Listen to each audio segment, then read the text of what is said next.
Hello, everybody. It is Mr. Box here, casting again, here with Denji. After some technical difficulties, we are finally ready to start the stream. I think we will get right into the match today. We have Lucille Team 6 versus Vagrants, two teams that are 2-1. Both of these teams played Ledux already, and both of them lost, so hopefully it'll be quite competitive, quite a competitive series. Do you have anything to add to that kind of short introduction, Denji?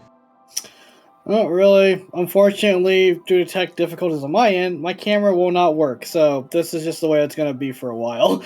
um, but Lucille team is made up of quite a few people I know. Null, aka Koi, Cry, PC Nurek, Andrew, and Lunar. Vagrants is brand new team. The only person I actually really know on that team is Mimi. And Booncore was originally one of the players on the team, but I think he got moved to coaching recently, and they also acquired a new support, I think, yesterday. So yeah, so it should be a pretty interesting series for us today. As you can see from the table, both of them are quite close together, 8th and 9th position. So it's going to shake up a lot of standings, this result of the match. One of these teams is going to go up quite a few places. One of these teams is going to go down quite a few places. I think that's all the introduction we have got for the most part. Hopefully we'll be heading into the match very shortly. It's our first map this week, obviously, if you're here for the Monday match. First map for all the tiers is Antarctic Peninsula. So we will be starting on this map. In the rookie division, we saw some interesting stuff. We saw some Orisa, some JQ, some Ramatra. But as we said in that match, as you go higher up in the tiers, it's looking like it's mostly a Mauga meta. So maybe we will finally see Mauga on stream this week. Some interesting perks that Mauga has makes him quite good right now. Also, support combos also synergize well with Mauga. Do you have any preferences for what you like to run, Denji, on Antarctic Peninsula? personally, I like kind of like the Rom 6 style, like a little more than Malga. We won't be seeing Malga because SEAL Team 6 has opted to ban out the Malga already. Vagrants respond with a Juno ban, so I don't think we're gonna. Obviously, we can't see Malga, so this probably might just boil down to a Ramatra mirror or Sig, or even Sig Orisa. Orisa kind of like has come back into the element of being a poke tank, but only if she can get to our major perk where it gets her that shield back. Sig has a couple of decent perks, but Ramatra kind of like is like one of those tanks that's meta right now because all of his perks are pretty solid. There's like really not a wrong choice for him right now. It really depends on how you want to play or what you're playing against is what I've figured out with Ramatra's cooldowns. His minor perks, I mean, you have like the shotgun blast, but you also have the prolonged barrier. It sounds bad, but it's actually pretty decent if you're gonna have a poke phase. The shotgun blast I found is like inconsistent at long range because of the wider the spread, and you have to hold continuous fire in order to get it out. So I don't really think you're gonna, and you have to kind of be in the face for it to be effective. And most times when you're up in the face as a Ramatra, you're in Nem form. You're not in your base Omnic form. Yeah, so we also see a Juno ban come through, so we will be seeing Kiri Lucio backlines for both teams. Ramatra is the tank for both teams. Differences in the DPS. Pharah versus Sombra, Sojourns on both sides, and we're going to take this initial poke fight here. Poking out. That Soj gets an early pick. That's going to set Lucille Team 6 back a few steps here. Have them reset off of that first pick. I believe the names on the top are wrong. Lucille Team 6 is the red team and Vagrant is the blue team.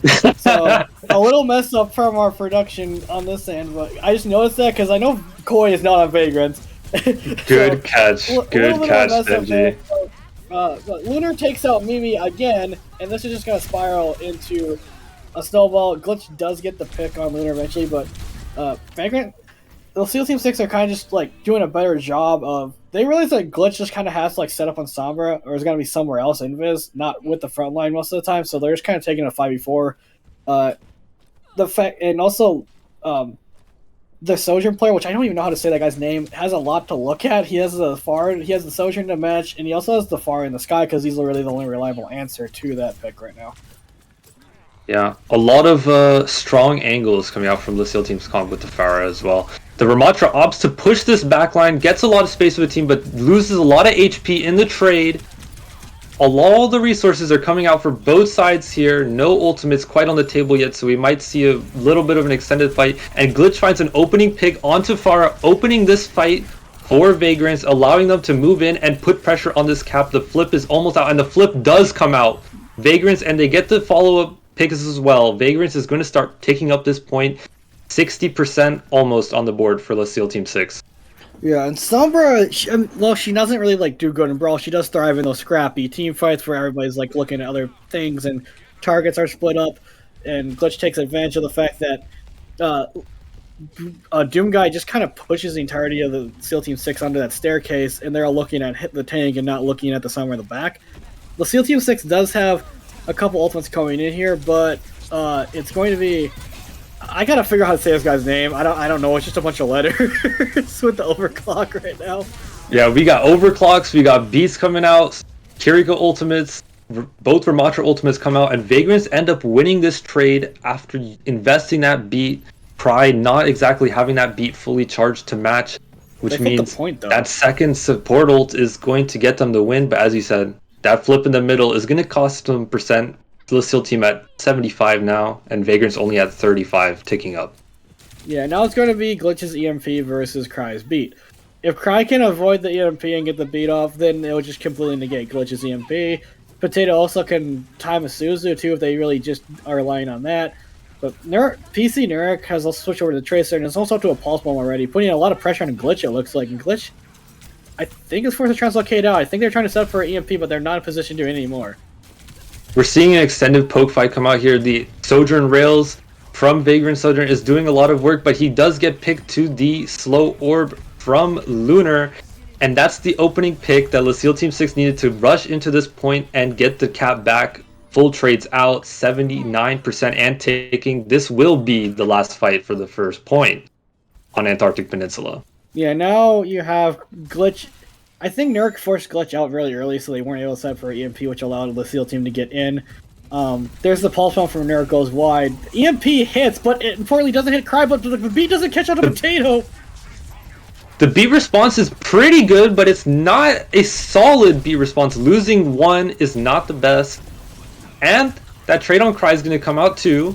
So, Vagrants have the advantage here. Finding some trade picks are Lucille Team 6, but it's just the Ramatra on point now. Vagrants will get this flip, and they will give another chance. And that Ramatra ult is forced out as well.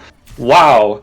Wow, wow, wow. I mean, no, for reference, Koi is my coach on Sirens, and I kind of like saw why he did that. He probably thought he could turn, because I kind of see like half why he did that, but also... You're better off holding that one, because now you don't have anything to match Doom Guy's ultimate. Vagrants have both support ultimates, and Lucille Team only really has this overclock and kiss. They can push tempo. They could push tempo here. They can push tempo and take a fight early. Maybe we can just pull rush and they can just fight off early.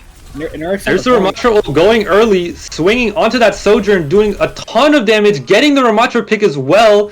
3 picks for Vagrants is going to seal this for them without any more trades coming out. They get the Kitsune Rush. Maybe there's something in it, but the beat response is too much.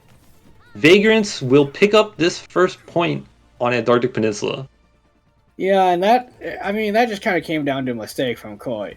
You're 1v3. You're 1v3. You've lost a lot of your health bar. Sure, Annihilation resets the armor on Ramatra when he pops it, but at that point you're better off saving it. You also, Potato got picked because of the fact that he TP'd in and tried to Suzu already dead Koi. But if you're a SEAL Team 6, you kind of want that one back, because then you could have probably matched Ramatra ultimates instead of being run down by him. But yeah, the SEAL Team making an adjustment. Lunar is going over to the Genji. Yeah. A little bit of a lack of discipline in the ult eco gives Vagrants the opportunity to flip that point back and get the point cap. But now It's almost a mirror matchup again. Tracer and Genji the difference this time. We'll see how impactful that might be going into this little more open point compared to the underground. And this initial poke phase is going to go in favor of Lucio team. They get the trade of the HP and the final picks with the Ramatra form.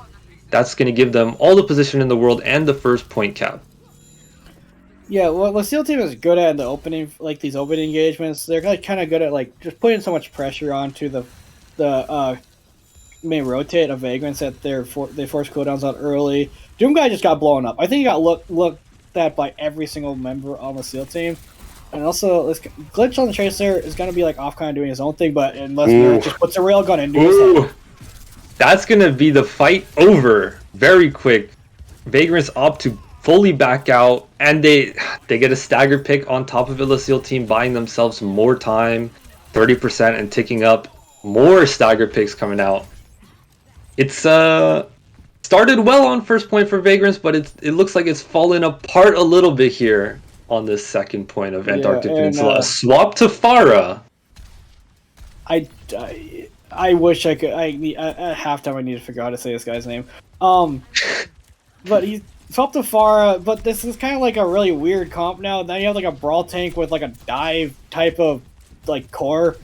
The SEAL team, like, sure they have the Genji, which is divey, but they have like the main brawl core of Ramatra and Sojourn, Kiri, Lucy, especially with Potato getting that Kitsune rush up and Mimi falling. And Doomguy is now just in a world of hurt as he's completely surrounded by the entirety of the team. There was an HP trade going through both sides, getting pretty low during that fight, but Vagrants ultimately taking more poke from that Genji Soj, and the picks go in favor of Lucille team.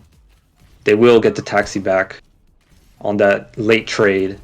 And we're starting now Beat and Kitsune Rush for other sides, and both have Ramatra ult opting to go early with the Kitsune Rush, forcing the point pressure.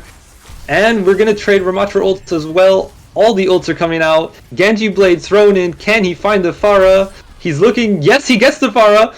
The trades are super, super messy here. It could go either way. It's just Ramatra on point.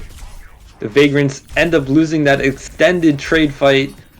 And it looks like Lucille team will get the 99-0 on second point Antarctic Peninsula. Yeah, and Chris Kringle just never able to actually use that sound barrier. I think they built it up right as they died, so they weren't able to answer cries at the time, which allowed Lucille team just to get overpowered. Doomguy nearly comes back with a hero play, killing 3 people with Annihilation. Unfortunately, Mimi fell after he got the third kill, so they weren't able to. It would have been a 2v2, and it would have been a Genji and Kiri versus a Kiri and Ramatra, and you kind of take like the Ramatra over that because just of how much space he can hold. He's also a tank now. Vagrant's making some switches. They're going over to Mei, Junker Queen, and oh no, Torbjorn. I see some vision here with the Torb. That shotgun can do a lot of damage on the front killing tank. Mark Lunar. It's just 100% to mark the Genji. Yeah, we'll see. The perks should build fast, so we will see that goofy turret at some point in this round, hopefully.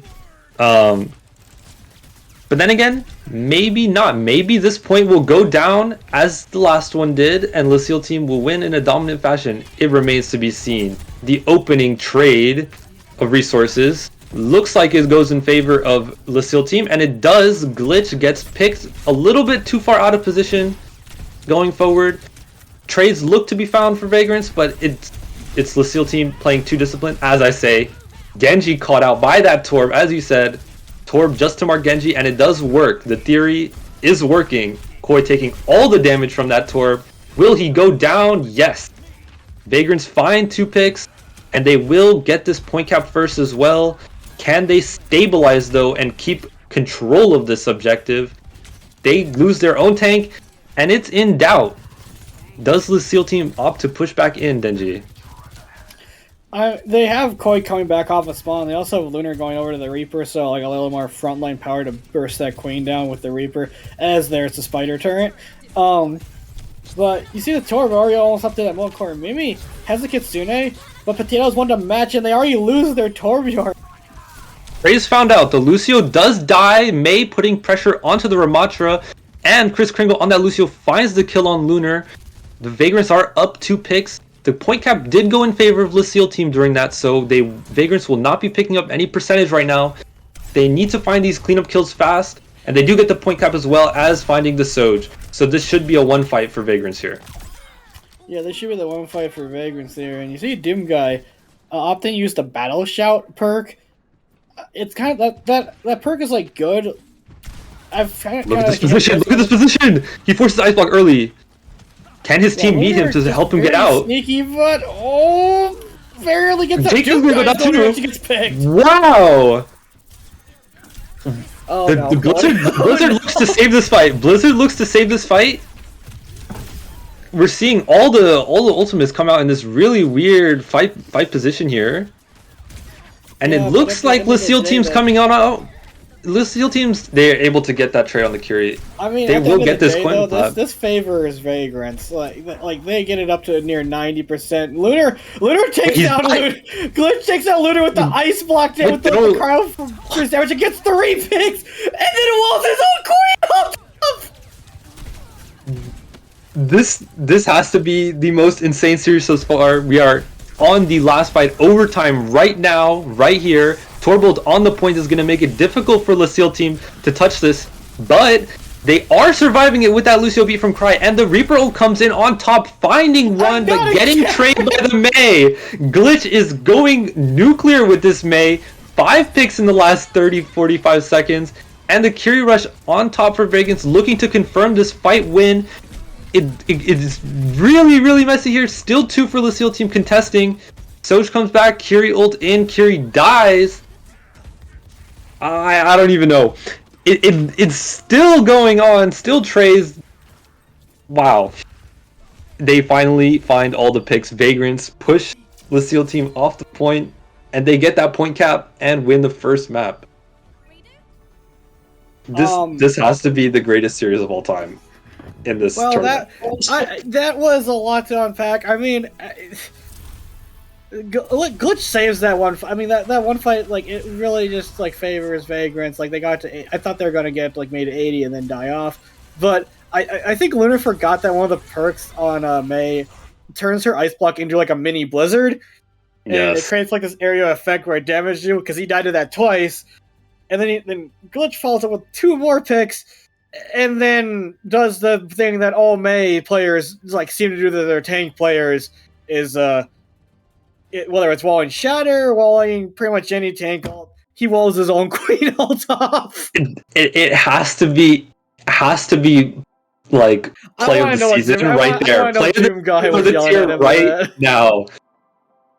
I want to know if Doom Guy was yelling at him. That was funny. You get all the picks, but then you also wall off your teammate's ultimate. Like, it's just the May play ever right there, hands down. There's when I played on Team Galactic Gibbons, Null was on May, and that guy would only block. I wasn't a Lorraine player on that team. A player named Ascend was, and he would only block his shatters. It was the only thing he could block off was his shatters. To the point where if Ascend had shatter, the entirety of the team would yell, "Null, don't wall." Yeah, I think every team has that one player that is constantly the opposition for team progress. Whether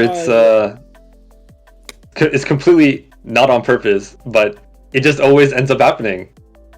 Wall off the shatter is, I don't know, jumping in front of the nano target and stealing that. And we are going to see the map pick for Lucille's. The map they are choosing to get themselves back into the series after a pretty competitive back and forth Antarctic Peninsula is going to be Circuit Royale, and we will see them ban Hanzo as their pick. I think maybe that's a protect ban.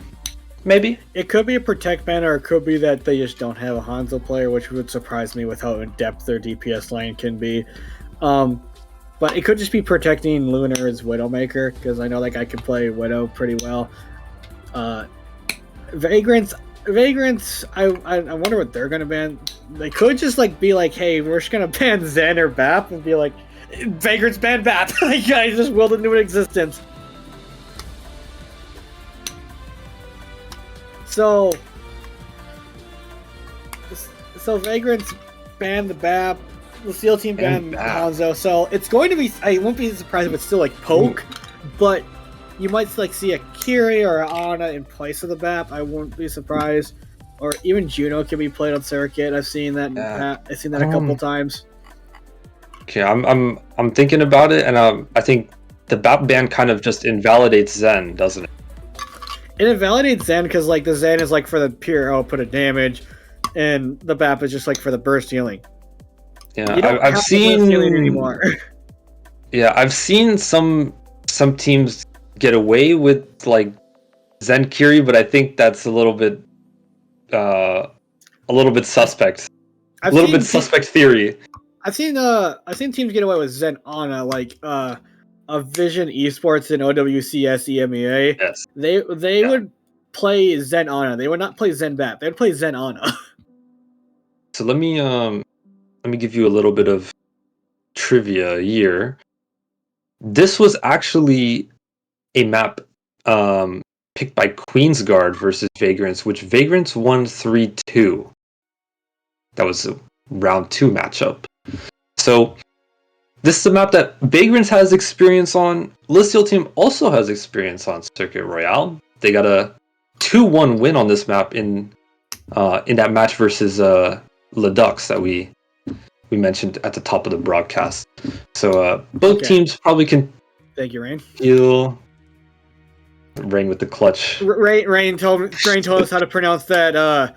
It's fantasy. It's fantasy. That's what I thought fantasy it was. For Vagrants. But he just like used all the wrong letters except for SY and F. It's minus vowels and a D and a D at the end for some reason. You know what? Maybe this should be added to the next season of SPCS. In the application form, you have to list the desired pronunciation of each of your players. I think you can do that, but as casters, we would have to go in and look at that, and not gonna lie, we don't.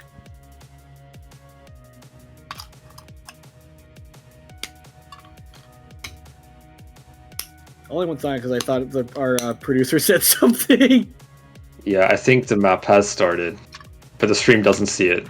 Oh boy! So this tech difficulties day could not get any worse, could it? No, it cannot. And I think I remember saying on Monday that I was not going to be on broadcast today, but here we are.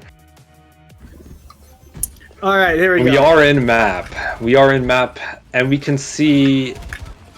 Okay, so both teams, obviously, Lyseals can switch their composition. They're still in spawn, but for Vagrants, they are locking in the Zen Juno. I mean, not really bad. Juno kind of has like what's been dubbed better transcendence because of the damage increase that you get with Orbital Ray. So I mean, I'm not surprised that both teams are marrying this. Although if Laceel team really wanted to basically kind of shut down Vagrant's comp, they could go Ana because Zen Juno just one anti-grenade and they're cooked. It's similar theory to what you were explaining with the Ana Zen, but I think you're trading the Ana utility of sleep and nade for the ring and the auto locking missiles. So we'll see if. Plus, oh wait, I know why they went this. Yes. It could be for the Master Blaster perk, which allows Juno to headshot. Interesting. And as we say that, Lunar and Dragon get both picks for Laceel team, giving them the first 2 corners of this map right out the gate. And that's kind of what happens with these poke comps sometimes.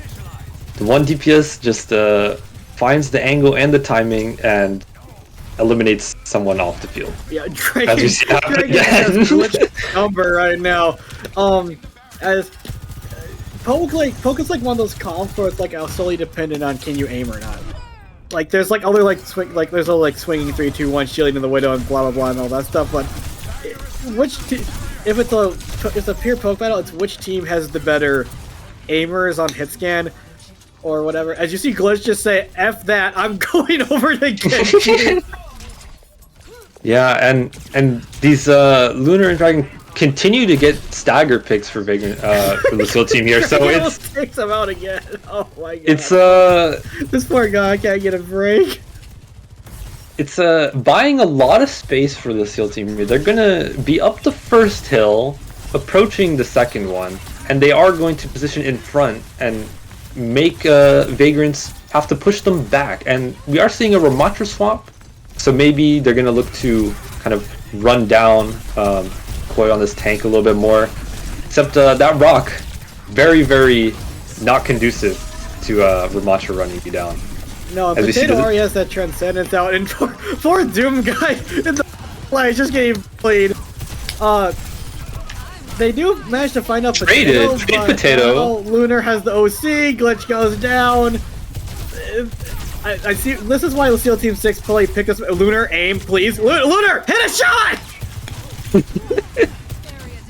And this cart is going to roll up towards this cap. Will Vagrants get a contest? No. Ramatra tries, but gets burst down by that Soj and Discord Orb. And the Flux, for good measure, will allow this cap to come through, even though the Juno Ray tries to allow them to live that Sigma Flux, but it's not happening. Yeah, I don't know what it is with Sojourn players, but like they will hit like the godsend like base railgun shots, and then they pop over clock and all aim goes out the window. Yeah, that newish theory. Honestly, miss all of your really haven't had to say ult-wise because they've been getting rolled. Fantasy and Glitch now nearing those ultimates. Maybe has hers double up. Double DPS ults with only Ray available for the Seal team. There is an opening here if they layer those DPS ults correctly and don't get picked by Dragon or Lunar while they're forcing that issue. We will approach the second corner here on third point, and it's speedering out, trying to force the Seal team off of that small high ground, but Zen got What he got good double diff! And he's getting that heals, he has a good angle from Cry to support him up there, and the Seal team with that flank from Potato will push down the final stretch of this map. A really fast time here, 4 minutes still on the time bank. They could lose like 4 fights here and still be fine.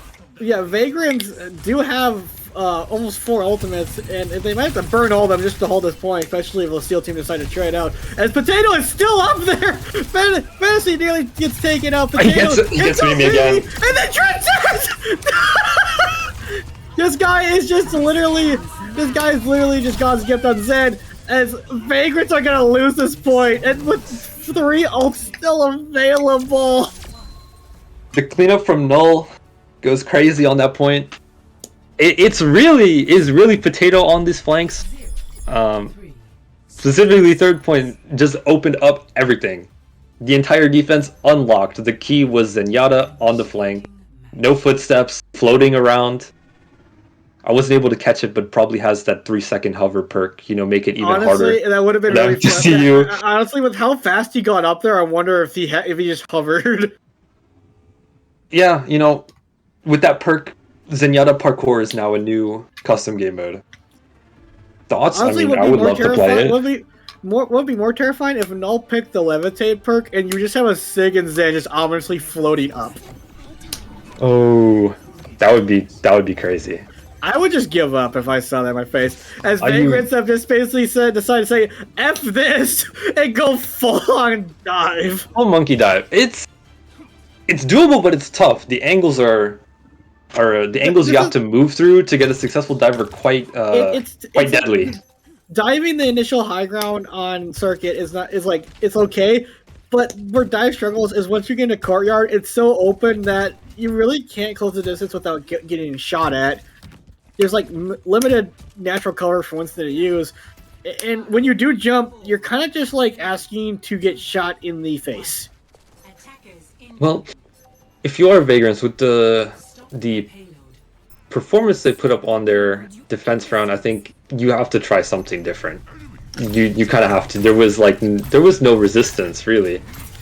The SEAL team was able to do pretty much whatever they want, and they will prep this dive for the high ground where the SIG is currently located, looking for an angle to get a nade up there as well when the Winston pushes. But it's gonna be difficult for this Winston to stay anywhere. The cover is not great. The Zen has an off angle, and Glitch goes down, pushed too far, no escape with the dash. I mean, this is like textbook how to beat dive, right? Make it very, very difficult for them to set up all the poke on the setup angles where they are and where they want to go, so when they make that move, they're still taking damage. Yeah, this is like kind of a case of like the SEAL team is like probably have like they have an insane poke comp. Vagrants obviously just don't seem comfortable whatsoever on poke. As Cry takes out Glitch with the torpedoes of all things, and now Chris Kringle is in a horrible spot. Manages to trade out Lunar, but still gets taken out at the end. Which, I mean, losing Lunar is like you lose a big chunk of your damage, but you still potato, which is basically a third DPS. If they move fast, they can take some space with way less pressure than they would have done before. But Dragon says, we don't need constant pressure, we just need that one shot. And it finds the headshot on Doomguy, pretty much shutting down this push instantly. They get a little bit of cart push, but not nearly enough than what's required. 2 minutes still on the clock, and they only just now got to this nano. Still 50% on Blade. They got to the nano, but even if they do nano Doomguy, Mimi has to hit like a 4-man anti to like counteract Potato's Transcendence, because if they do dive in, Potato just might pop Transcendence and just and not just the Transcendence. Also, Prize Juno ult is close to being online. You could pick whichever response you wanted to that nano push. And the nano goes out early, diving in, forcing the trance. Forcing a backup from the whole team, but gets extremely low, does not have primal to kind of back up that push, and they get halfway around the corner. Yeah, I mean, it's an ult for ult, but the SEAL team, they have all the ults they need to work with. Beat comes out to try to engage in, and Draggy just gets deleted out the face of the earth, and so does Doomguy. Oh, jeez. These are good for the Vagrants here. The Beat push does the work. Juno Ray was not the best answer with the Sojourn rails. Oh, they were not able to stay in that Juno Ray as the beat push came in and get the healing benefits from it. So the picks did come out for Vagrants, and they will get this first point cap after a very, very, very dicey attempt at first point. They'll get the first point cap, but if you're relying on like a beat engage or like these ultimates or like Blade, Nano Blade or whatnot, just to try to do anything against this comp, I mean, you're not gonna finish with more time. Unless Fantasy does get a nice pick on the Lunar, and Potato and Cry have completely switched out the backline, going over to the Juno Brig as Glitch is hunted, but just gets sent sky high by the ground flux from Null. Null doing a whole lot to clutch this fight here. 2 picks. And some trades for Vagrants, but no tank on the field is going to make it extremely difficult for them to push right now. 2 minutes 30 still on this push. And they're halfway up on second point.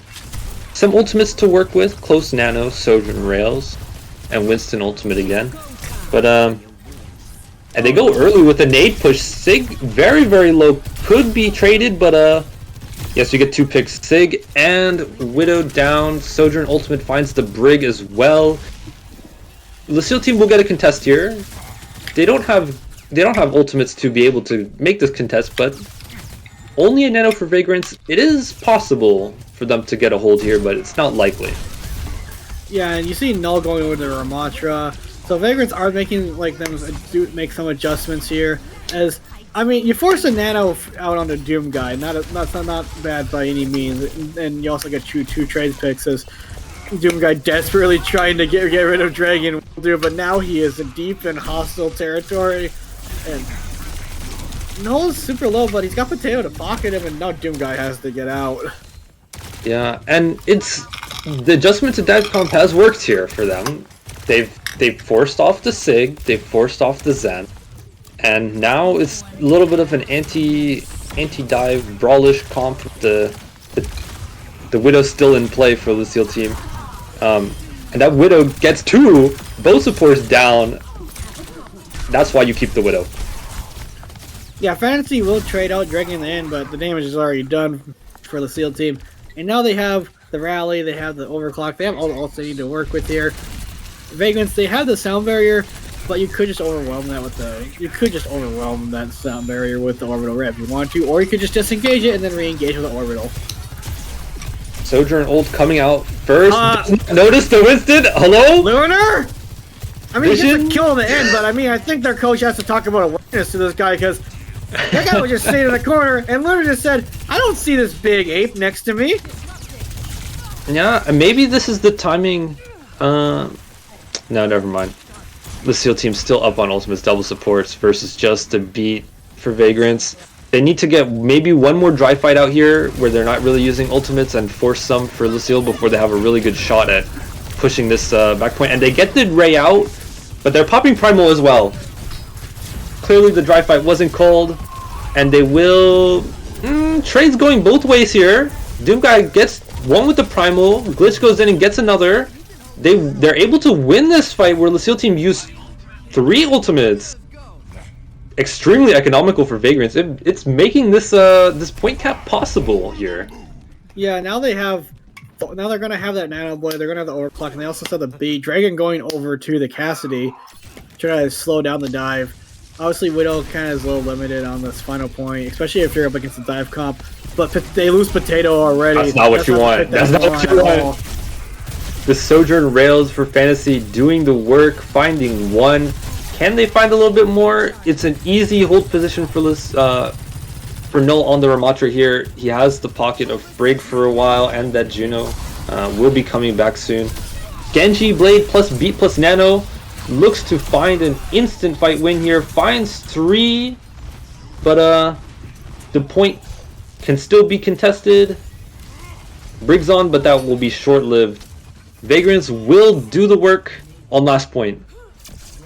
They'll get it, but they have a minute to do anything, and it took them like the entirety of the starting time bank just to get the cart moving to first. Well, SEAL Team 6, they have to defend for a minute, and then they have nearly 5 minutes to, well, not 5, but they have 4 minutes just to push the cart to wherever Vagrants get it to. Now, I have seen this map spiral out of control and a team full cap it before, twice. I don't think that's going to happen, especially with how good the SEAL Team 6 played their defense on the initial. It did get a little messy towards the end where Vagrant's dive comp started to gain momentum and then the SEAL Team had to make swaps accordingly.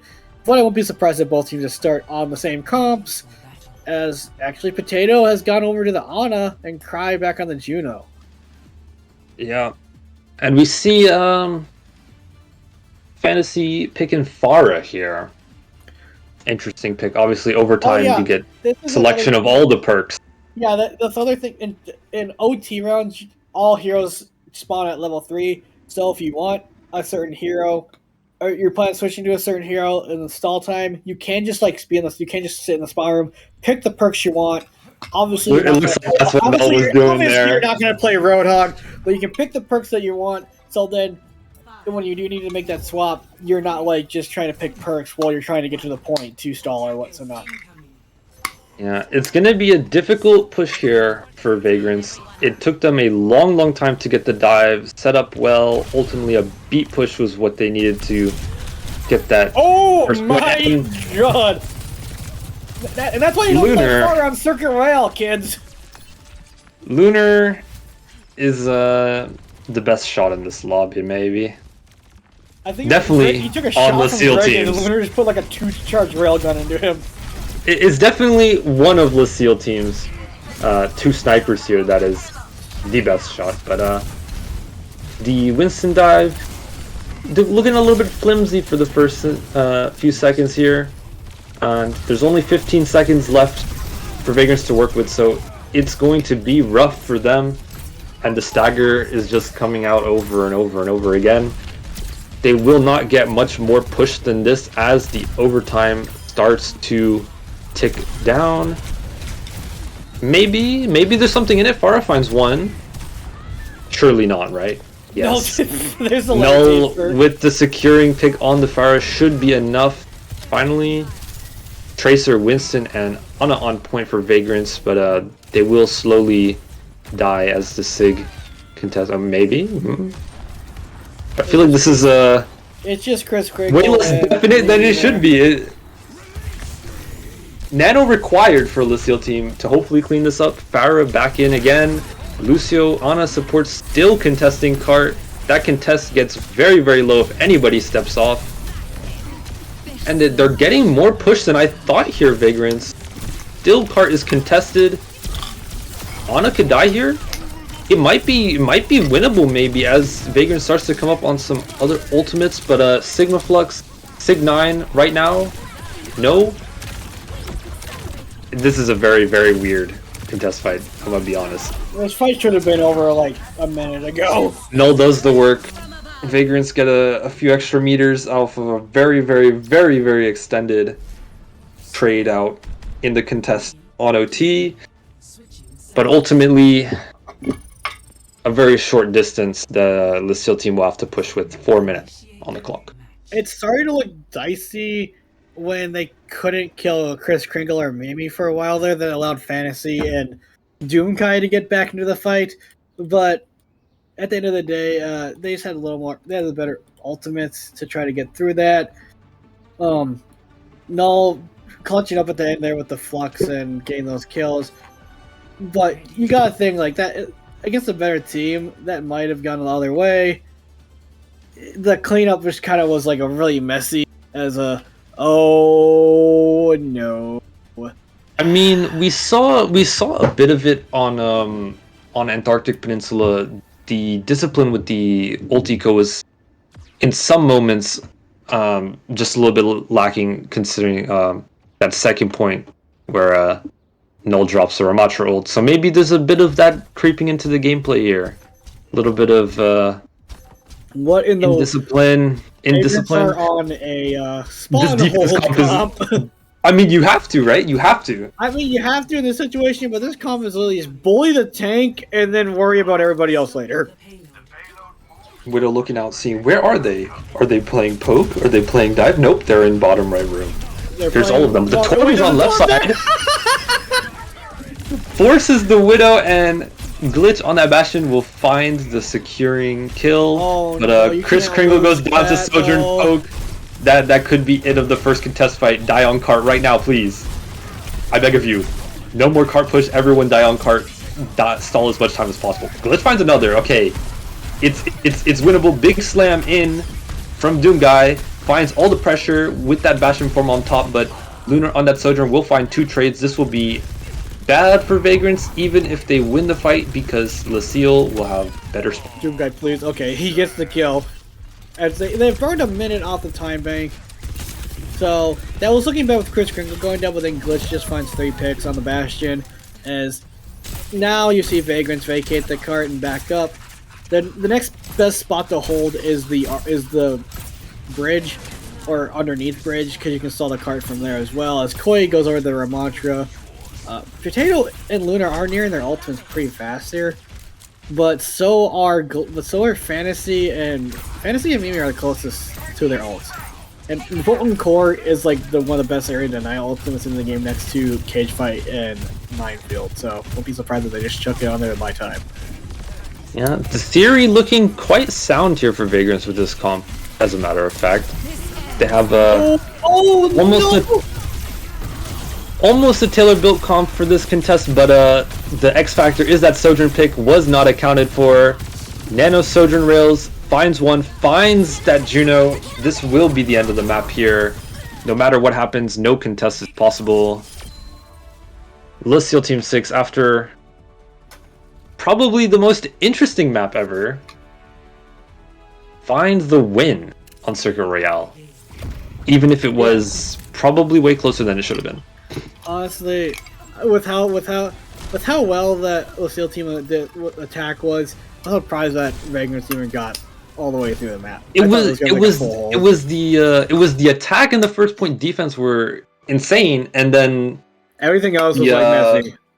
The swap to dive for Vagrants found its legs in second point, really started rolling in third point, and they get the full cap, and the contest they get half the time bank on. You know, not bad performance considering what they were up against on that first point. Showing that this series is still close despite that early signs on Circle Royale. And they did win first map as well, so we're only 1-1 here. So it goes back to Vagrant's map pick. Yeah, back to Vagrant's map pick, and it's a strong potential for a map 5 here. Yeah, it's Vagrant's map. Vagrant's last match, I think, was against Coffee Kittens, if I recall correctly, and that was a 3-1. Yes. Lucille Team 6. I think Lucille Team 6 last I can't talk. Last match was against Ignition Sacred Fire, and that was a 3-2 for Lucille Team. So have gone to map 5 already this season and won it. Now it is Vagrant's map pick, and also they get the choice of hero ban first. So I won't be surprised if they just try to go back to like that Rom Queen style that worked so well for them on Antarctic Peninsula, albeit a lot of mistakes were made by Lucille Team 6, like Lunar not knowing that May Block damages you with the major perk. Yeah. Again, maybe just a little bit of lack of focus, lack of concentration, bit of overestimation, maybe. I mean, I think the team's like kind of like a vibe team. Like Null wanted to make a team with Cry, that's what I've been told, and then the team just kind of came together. Initially, the team just kind of came together as it is, so it's like a bunch of friends. It's a bunch of friends, is what I'm assuming. Okay. But we're gonna throw it over to a quick break, and then we'll be back for map 3. Yes.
Welcome back, everyone. You found your way here magically, mystically on Twitch. This is the SPCS tournament week 4 intermediate division. And we have Listeel Team 6 versus Vagrants after a very interesting first two maps. It is 1-1. And we left you at the break without a map and without bans. We have both of those now. Yeah, as Vagrants have elected to go Saravasa and ban on Sojourn, and the Listeel team respond with a Junker Queen ban. Now, during that break, Null, Koi, or aka Null, sent me a screenshot of the stats on Circuit Royale. Doomguy was 19-14, and Null and Koi was 43-4. That should kind of paint a picture of the tank matchup. Null kind of going off. Doomguy, poor Doomguy, although he was on Winston and then Malga, so I mean, yes, tough for him. So he wasn't quite a one jump, one life Winston. I think that's how they call it. But it was a lot of deaths on the board for Doomguy. Despite it being a very close map, 4-3. If you were here to that, you would know all the shenanigans that happened in that last Circuit Royale. But we are here on Saravasa now. And we talked a bit in the break about what these bans can mean. We saw the JQ on first map Antarctic for Vagrants, and it did quite a bit of work. Despite the ultimate getting walled off, we won't mention further. But also the Sojourn ban for Vagrants after that performance from Lunar on Circuit, I think is very warranted. Yeah, probably very warranted. As you see, both teams completely different comps. The Vagrants with a Malga comp, and Listeel team with their Ramatra. TP out, swap to Genji Torb. Genji Torb, interesting. I mean, Torb's really good right now, so I don't see the problem there. But Vagrants are going to get a lot of map space to start with here as Doomguy gets to control the point. But as Lunar instantly taken out by a headshot from Amy, but Doomguy almost steps a little too far and gets traded himself. Yeah, a lot of teams opt for this left side now, I think more in anticipation of dive rather than anything else. But that open lane is a great shooting gallery for the Kiriko. And that Torb as well, as Torb finds another first pick as the brawl fight devolves in favor of Vagrant tier. It is a quick point cap for Vagrants, 27 and counting for them, as the shorter tick time on Flashpoint benefit them greatly. Yeah, Nurek's going to go over to the Pharah. Now, the Lunar and the Cassidy, like, it gets out range, he can get ran at easier level Sojourn. So that's probably why Vagrants run the Genji, is to close the gap a little bit faster and all that stuff. Chris Kringle looking to go on like a little bit of a flank here with Glitch, and it might take this early. Doomguy gets forced out real early. The charge is already gone, and now Glitch is hurt in a really horrible spot. Doomguy already half HP. They do get 2 picks, but Doomguy is getting shot at from behind by a rocket launcher, and that thing hurts. And now Doomguy goes down. The Listeel team have a tank up, so they should be able to take this point unless everything goes wrong like it did on Antarctic Peninsula. With Fantasy going down, that should seal the fight. It's still a little bit open here. Kiri contest. That's the Lucio going down is the nail in the coffin for this this fight. Should be the cap going over to the Listeel team. Opted to try and take tempo really early. They had a massive lead on Kitsune. Ultimate charge. Opt to use a little bit of miscommunication with Doomguy charging out shortly before that ultimate gets knocked down, and the trades don't really come in favor of them at the end of it. Pharah doing a lot of pressure, making sure that Listeel could win the fight in the end before the cap ultimately ticked over and got a point in favor of Vagrant. Yeah, now Listeel team, they have 5 ultimates. There's going to be an all fight here no matter what. Lunar out with Deadeye already. The speed Deadeye too, as he might be able to clear the corner. Doesn't get enough time to actually pull the trigger on Doomguy, but Doomguy already have HP. Salvary out from Chris Kringle, Corey out from Fantasy. The Listeel team have their own ultimates here. Nurek is going to get blown up. I think he was running outside the cage, doesn't get it off. No with the Annihilation. Cry gets the beat up, but only on the 2 as his ult fight just evolved. Looking like it's going the way of Steel Team 6 right now, but Glitches does have that blade, and Mimi and Chris Kringle are still hanging around. They've extended this into a last fight here, layering their ultimates really smartly. Vagrants have to kite, and now we're at 99-99 with all of the trades going in favor of Lucille. Very smart play with their ultimates, buying them all the time to take up this point, and they will get the cap as they force the Torb and that Malga off the point. They will get the cleanup picks at the end, still little stragglers left around, but ultimately, as I said, the layering of those ultimates, buying all the time, forcing it to last fight, and some trades come from those ultimates as well. Wasn't perfectly kited from Vagrants, and at the end of the day, they started with 0% and they got all the way to 99 and a full cap at the end of it. Yeah, and now Lunar already almost up to that again, but Vagrants should take this fight realistically if they use the Kitsune early enough, but Doom Guy gets blown up, Fantasy is short to fall after. Glitch is still holding onto this blade, but he has to save for another day. He does dispatch trade out Lunar and the supports to escape. But now the SEAL team, they can take positioning, they have the hold here, and Lunar has that Deadeye. No, Koi nearing the Annihilation too. Glitch still holding on his blade. Interestingly, Glitch chose the Acrobatics perk on Genji. I honestly think Dragon's Thirst is just like the more superior perk because of each time you hit somebody with Dragon Blade, you get 30% of your health back. Yeah, and we see a Kitsune Rush come out early here. Maybe combo with Glitch's Blade? No, but the high noon from Lunar finds the shutdown on Doom Guy. No tank for Vagrants, and health bars dropping really low. As well as a Kitsune Rush piled on top for Lucille team. They're buying more and more time here. 60% and capping. The death of that fight was Doom Guy getting killed by the Deadeye from Lunar. Glitch does match trail PC Neric as he hung around the back, as now Vagrants can't try to lock down this point here. They have Torble to lock down this point here, make it difficult for Lucille team to contest, and that's what they opt to do. Null goes down with that Ramatra ult. I think Lucille team is going to opt to kite out here. Try and save these ultimates as they got to 96%. They only need one more fight to flip that point and get another point on the board for them. Lunar must have been on the coast side. That's there. But now Lucille team, they have a couple ultimates here. Vagrants do too. Importantly, Doom Guy has to get this cage fight up if they want to be able to hold on to this point a little longer. You know the beat, which is great to sustain against the Annihilation, but Cry has a beat to match. So this is just going to be kind of like a devolved fight here. I don't know if Vagrants should take this. Lucille team should be able to go faster here too, as Lunar is kind of getting beat to death by a turret in the corner, and now they're on to him. Fantasy takes out PC Neric. Doom Guy pushing the agenda. I don't even think Doom Guy doesn't even need to use that cage. And now the rest of Lucille team 6 is in a horrible position. They're gonna get staggered out.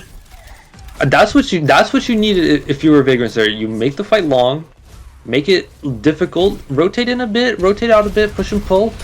Make it difficult for Lucille team to find a good fight, and now look, we're at the cap point again, 95%. It's going to go to them, no contest, because that cage wasn't used in the last fight. Perfectly used section off that corridor. No possible touch for Lucille team. They have all the ultimates for this next point, but Vagrants tiring up the score on Flashpoint with 2 support ults in the back. Maybe that will give them some opportunity of winning this next fight, but ultimately 5 ults on the board for Lucille team.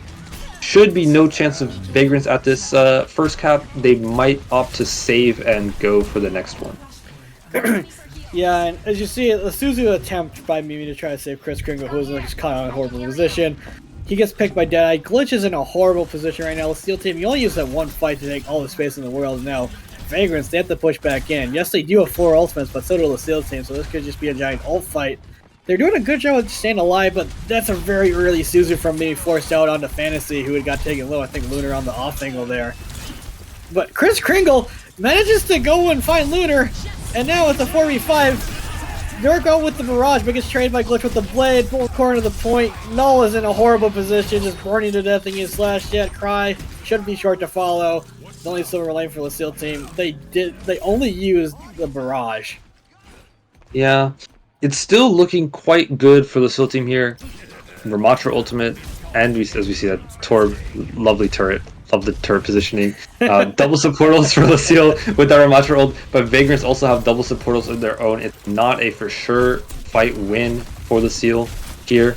So hopefully they are able to get these supportals out as the Kitsune rushes trade and find that value with the Ramatra ult at the end of the fight. Yeah, you see the fight build off here. Annihilation comes out with Koi, uses the beat, which actually outlasts Kris Kringles. Kris Kringle using the beat really early there. TP doesn't go from Mimi, that's a huge pick that they needed under the point. Now Doom Guy, the last Doom Guy trying to hold it the best he can with that cardiac overdrive, gets taken out by Null's Annihilation. Kris Kringle should be short to follow Lunar with 2 picks at the end. Lunar with 3, and that should flip the point back to Lucille Team 6 as now you see Glitch making a switch over to the Soldier 76 off of the Genji, which just signals that they do not like that Pharah. Yeah, Pharah doing a lot of pressure for the Lucille team, making these pushes difficult because Vagrants, if they want to push onto Lucille team, they have to go into this far angle, taking all the poke. Saying that Glitch, that swap on the Soldier, immediately paying off, finds the Lucio, and they opt to push fast. Yeah, Cage Dead IL from Lunar gets taken out super fast. Their Cage fight out from Doom Guy will trap a couple and take them out too, as the point will flip back and now Lucille team are in final fight. Lucille team, they're gonna, if they want to touch the point, they have to go faster. They probably won't with how fast the point's ticking over, as they look like they're about to rotate just to their point. Kind of hope that the next point is close, and it will be actually will be, I think, the guard. I don't remember what this point is called, but I just remember it's the giant death pit one. Yes, and we'll see Vagrants opt to take the fight fast again, but the barrage comes out early, finds tank and 2 more. All the trades coming in from Lucille. Yeah, I was gonna say before Vagrants opted to take that contest fight fast in the kind of mid entryway to the point, that potentially Pharah looking to use the ultimate, get a lot of value with that and then swap, but they win the fight, so still on Pharah here. And Core Bolt for Vagrants can help them move on to the subjective double supportals later, whereas the Lucille team, they can go early with this Kitsune Rush if they feel that Vagrants have used all their resources getting there. Yeah, now Doom Guy taking so much damage in the front line. Kitsune Rush, both side Molten Core out from Fantasy, and Null pops the Annihilation but is forced to back off from the Molten Core. Just taking a beat in the front line. Cry goes down to a headshot from Mimi, and now this ult fight looks like it favors Vagrants a lot more. PC Nurk, the last one on the point, will die to the Spider turn from Fantasy, and now Lunar making the switch over to the Ashe off of the Cassidy, try to like a little more range damage. Null going over to the Sigma. They're just gonna try to shut down this Malga if anything. Still on the Pharah, maybe they see some potential value in that Pharah, but I feel like the Torb turret is doing a pretty good job of giving them extra presence in these kind of poke initiating phases. And I just say Torb finds the pick on Lunar, making this an even better fight for Vagrants here, and it's 50%. If they don't back out now, this could be a really, really bad touch for them in the ultimate contest fight. Yeah, Koi does get the rock on a Kris Kringle, but overstays his defensive maneuver. And now Lucille team just has to tuck tail and get back into spawn. Vagrants, they have the tools they need to win here. Doom Guy with the cage, both support it's almost available. Lucille team, they have to have Cry just go touch the point, or somebody touch the point here. And switching that lane into this map may have come back to bite them, especially with the Ultikami suffering now with Vagrants having the upper hand. They have a later Kitsune Rush, Lucille team. So if they can live this, they will have advantage later in the fight. Gone. Big cancel from the Pharah here, and they will find more picks on top of it. Vagrants dropping 3 ultimates in that fight. Lucille team only dropping that beat and barrage. They can win this point now. They have that Kitsune Rush that they didn't have to use, and coming up on Flux and Bob later in this end of the fight. But the as of late, the DPS trade, the HP trade, kind of in these poke fights has been going in the way of Vagrants. So we might be able to see that again as Ashe gets really, really low. Malga looking to walk up, but no. They have to keep. Lunar's getting close to this Bob too. Koi has a Flux. Potato has his Kitsune Rush. Molten Core out from Fantasy into the point. Gonna make this the giant hazardous step on. Flux out from Null, but he's already 1 HP. Lands. comes back down to earth. Somehow kept alive. Lunar finds his glitch out of nowhere. But Lunar finds the pick. But the point flips back over to Vagrant. Null finds Chris Kringle out. Fantasy does find Cry with that Torp turret. Koi with another hero play with the rock on the Doom guy, and that should seal the point for the SEAL Team 6. And this is going to a final third point. The Ash angle on that top box area there, I don't know what the official call out is for that, but the Ash was never or something like that, I think. Yeah. The Ash was never cleared from that high ground. So the Ash had a free shooting angle on the rest of the team, and made it very, very difficult to for Vagrants to keep a presence on that objective. And ultimately, with the extra pressure from Pharah, that fight ended up going in LaSeal Team's way. And now we're in a position where LaSeal Team can steal this map from a position where Vagrants had a really, really strong lead. Yeah, Bob is going to come out here from Lunar to start the engage, putting up another man. Null with the accretion does manage to land onto Doom God. As Mimi, the Kitsune Rush, it doesn't get cancelled, but instantly taken out. You're going to be carried out by Doom Guy. Attack by Zero from Glitch just gets taken out by Lunar. Koi with another kill to Doom Guy. And now it's just Fantasy alone on the point, trying to stall. We'll just jump off the map to reset. But that went horribly for Vagrants, to be honest. I mean, they used two ultimates, and both of them got shut down instantly. Yeah, I was critical of the Pharah pick, but the Pharah perk allowing you to move during barrage is doing the work right now, consistently finding value with that ultimate, making that Pharah pick actually quite reasonable into the Torp turret plus soldier on Vagrants. And you used your Kitsune as well for Vagrants, so LaSeal Team has a clear advantage in this next fight as well, which could be the last. Crusader rush out from Potato. Chris Kringle uses the beat. Cry matches. Null getting close to Koi, getting close to that flux. Creation will hit Doom Guy, force him into that Nem form as Doom Guy taking a beating. Flux out from Koi, then Koi out from Fantasy. Flux wins from Koi, a little bit of a misplay there, but doesn't matter. The picks are going in favor of SEAL Team 6 as they will take this map 3-2 and go to match point. The Pharah did a lot in that clutch there, finding picks early in that fight, making it like converting that advantage they had with the Kitsune rush, making sure that Vagrants wasn't able to kite out and then go back in. So LaSeal Team doing a really good job with their ultimates here and allowing them to win this map, even though it was Vagrant's map. Yeah. All right. I believe we need a little bit of I think there's a little bit of a tech issue going on production side. So we will throw it to a short break, and hopefully we'll be able to fix this. More tech pauses.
Yeah, welcome back as Mr. Box with the NA production with the whiteboard there.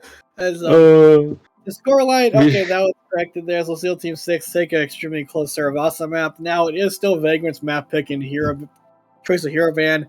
They banned Soldier in last map. I don't really know what they're going to do for their map pick or ban here. As never mind. Vagrants have selected to go to Numbani. yeah, we see the map pick. I'm looking at the previous matches to see, and I don't think the Vagrants have been to Nimbani yet. But in that match versus Ludux that we keep mentioning, both these teams have played Ludux. Lucille team did go to Nimbani, and they did lose. So there's a trend maybe. If you're a Vagrant supporter, hopefully they can match the value that Ludux was able to get.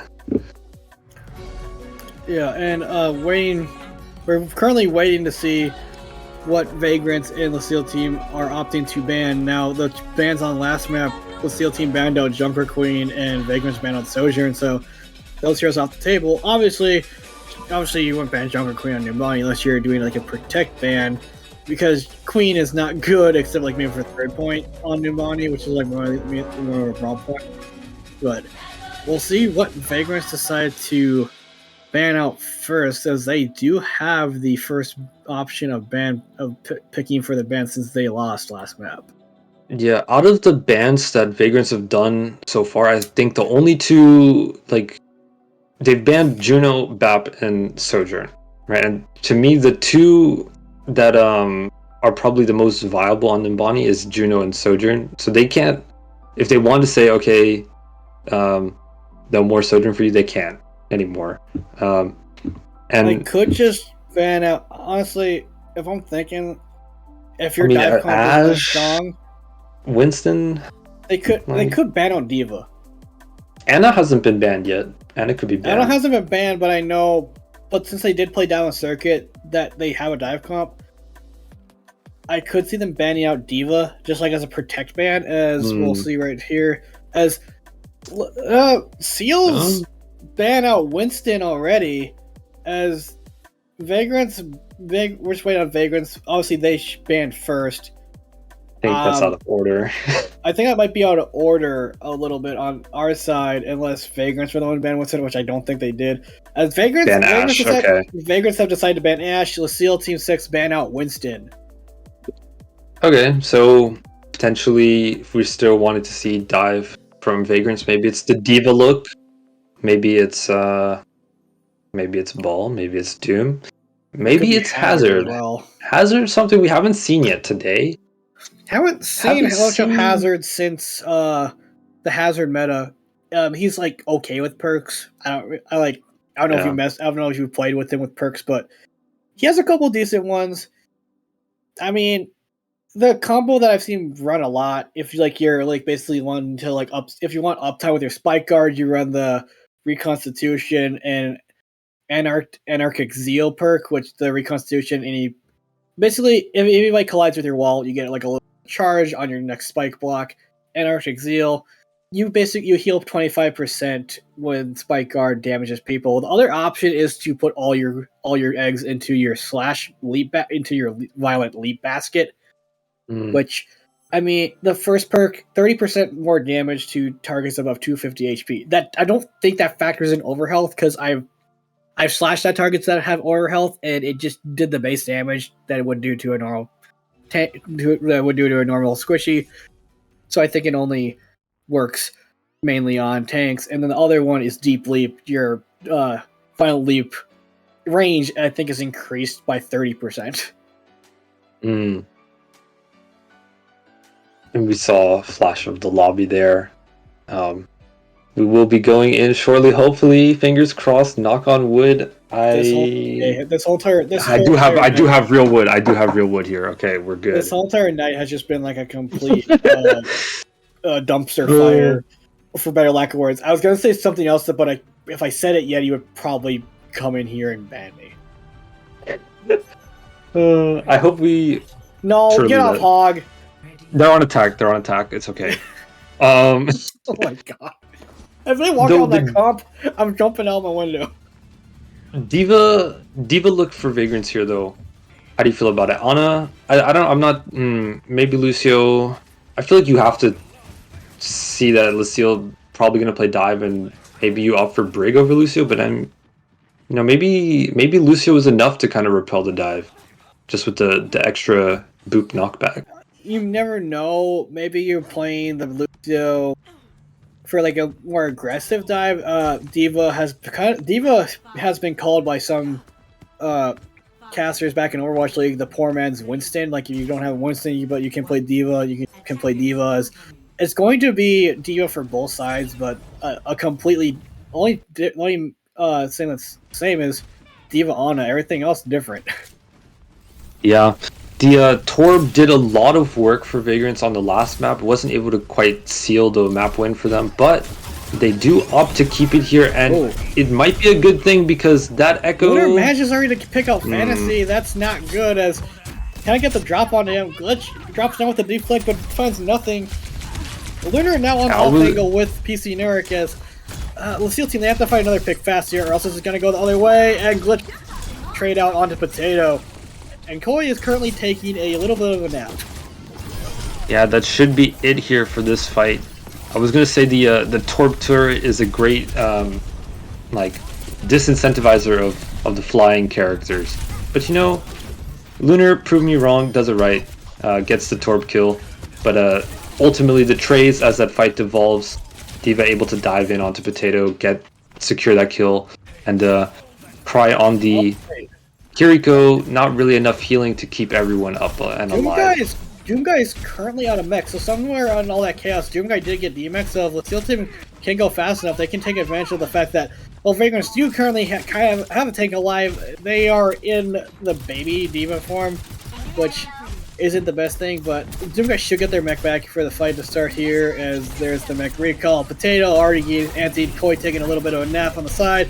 Lunar nearly manages to burst Doomguy out of their mech again, but will get taken out by Fantasy, and now Doomguy having to fall back towards her spawn, but Koi is the one to get taken out of the mech next, and now Glitch pressuring the support cell will almost manages to find Potato. Potato actually will trade that back, but Fantasy manages to find Cry. Falls from out, finds Doomguy. Mimi manages to trade out PC Neric and Chris Kringle, and Mimi will be able to hold the point with Fantasy assisting, and Lunar is gonna go off the map. Yeah, and we get a pause. The tech issues are not just on our side, guys, I swear. No matter where it is, I've had problems with my camera, Mike's had problems with the stream. We had a whole entire spiel where the original play-by-play forgot about today, our observer forgot about, like, was somewhere else or something. I don't know what was happening with that. Now we have a potential DC. It could have been Lunar, because Lunar did fall off the map. It would make sense. It could have been something else. Who knows?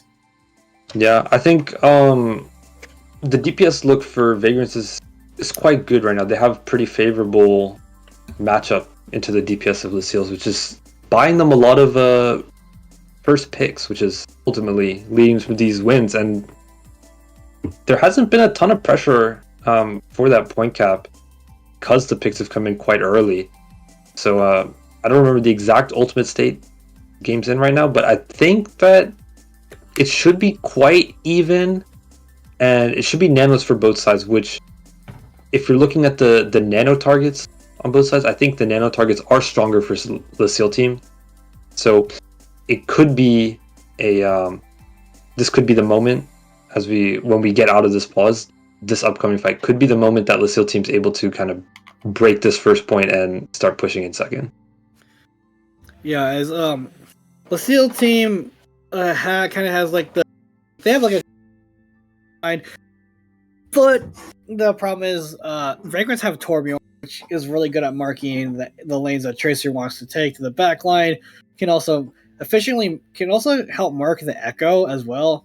Diva can mark Echo. Torb can even mark the Echo. Torb can mark Tracer. Torb's like kind of like just always been like that anti-flanker hero, with his turret, his overload, the amount of damage he can put out. He's also a really good tank buster because he has an alternate fire that turns his rivet gun into a shotgun. But hopefully we'll be going back in soon after this, after they figure out what has transpired on the side. I don't know who called the pause. It could have been the SEAL team with Lunar falling off the map. You never know.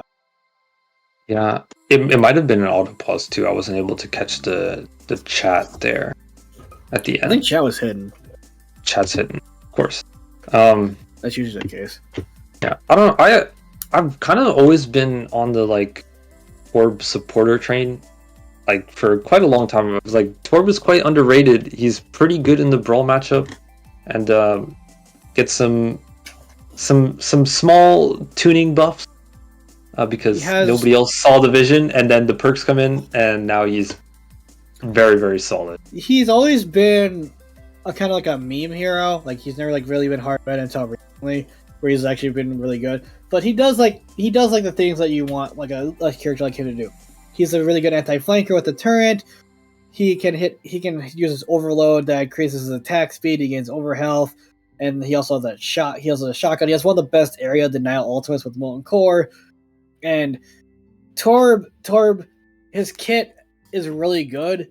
His kit is not only turret. If he hits overload, he's harder to kill. He also increases his attack speed and everything. His Molten Core, great at area denial ultimate. Yeah, he has that, and then you add perks into that too. You have I can't remember his minor perks off the top of my head. The only one I really remember for him is the Anchor Points perk, which allows you to throw the turret in spaces, on walls, on ceilings, make it put in places where nobody's really going to look. Yeah. As currently, he has a DC perk being that timed, so it could. The DC is being timed right now, so it could be a possible map FF for whoever called for the pause, which would be very, very unfortunate if it was Vagrant who called for the pause, because then the match would just auto go over to the SEAL team. It would be very unfortunate, but it would be on brand for today, wouldn't it? With how much chaos has gone on today, it would. Yes, it would be on brand for today. I hope we do get to see the remainder of this map, because I'm actually quite curious as to how it will go. I would think if the DC is on the SEAL team, they could just sub in Dragon unless that's not allowed. Vagrants only have the 5 players, I believe. So I don't know if you can sub a player in the middle of the map without approval from the other team. I don't remember the rule set either. I would have to double check that again, but I haven't read this rule set. If the SEAL team has to forfeit, then we just go to a map 5. They put a Dragon, blah blah. If it's Vagrants, unfortunately, that would be the end of the match. Yeah, I haven't read the rule set very thoroughly for SPCS, but way back when in Tranquility, this situation actually happened to me in one of these games. One of the games, I think it was Season 7. A player on our team DC'd in overtime rounds, and we finished the rest of the map 5v6. Because we weren't allowed. You could kind of do that, and it wasn't like the worst. Yeah, just literally throw yourself on point, stall as much time as possible, and then build up to an EMP fight because EMP was broken. You love to hear it. You love to hear it. This is like I don't. Shout out to all my homies who remember that Season 7 Harmony. What team were you on back then? I was on Firefight.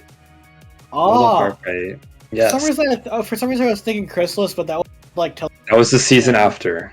Season after, yeah. Oh yeah, you were the off tank on Chrysalis the season after, weren't you? Because I remember I was on Strix in season 8. We were the feature match. All right, hey, so the production is telling us. All right, it's good.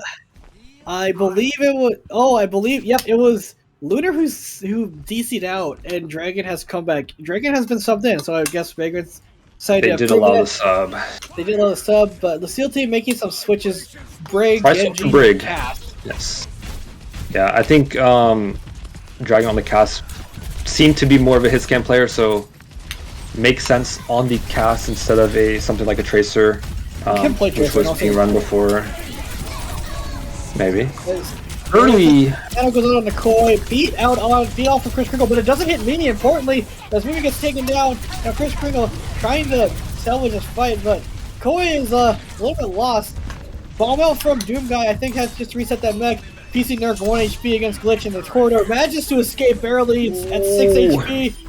We'll get hunted down by Glitch. Bomb out from Null. Doom will find nothing. Doom Guy taking a little bit of nap. We'll get D-Mech. Glitch has his blade. Chris Kringle manages to find Dragon out. Potato City. Potato's low. HP. As this fight, if you're on the Steel team, you have to like just count your losses and get out. You only have 40 seconds on the clock.